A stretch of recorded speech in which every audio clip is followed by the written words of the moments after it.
Không có dai mình vẫn sống bình thường, không có cơm có gạo mình mới chết. Không có dai vẫn bình thường mà sống, có gì đâu. Như ví dụ như tao ô dai.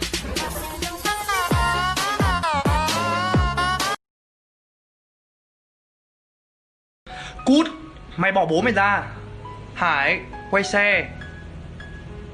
Tao mày quay xe. Bố mày bảo mày quay xe, mày quay bố mày làm gì?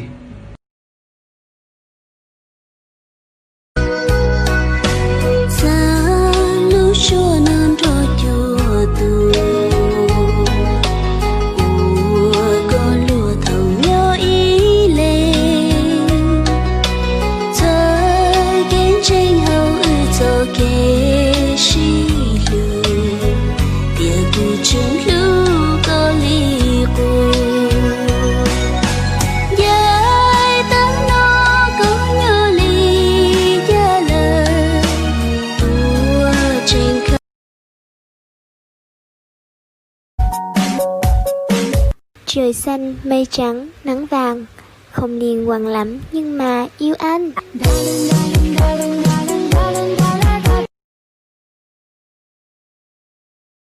Tình sâu thiên tu muốn lối, nỗi nhớ mang theo một đời, để lại bao nhiêu ký ức cùng ngàn nỗi đau ở đây em ơi.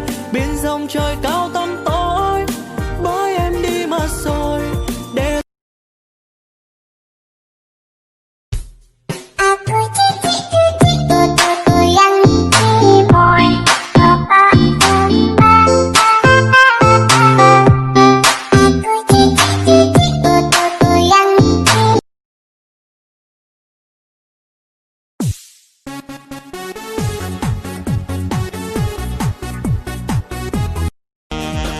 bóng men trong mong còn luôn để vượt qua ly cha lướt trên nhà chia còn nhiều kẻ cũng sát còn lại sáng nấu cơm về hút qua ly cha thêm men trong mong sáng nấu cơ gió nắng xanh.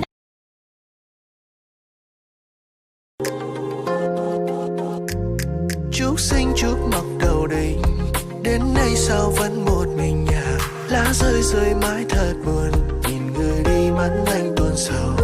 Áo anh nay sức chỉ rồi.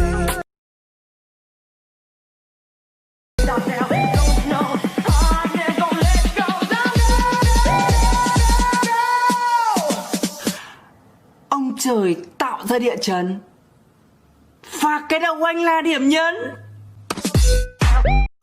Mặt vì lai thật xinh gái, mái tóc hơi dài.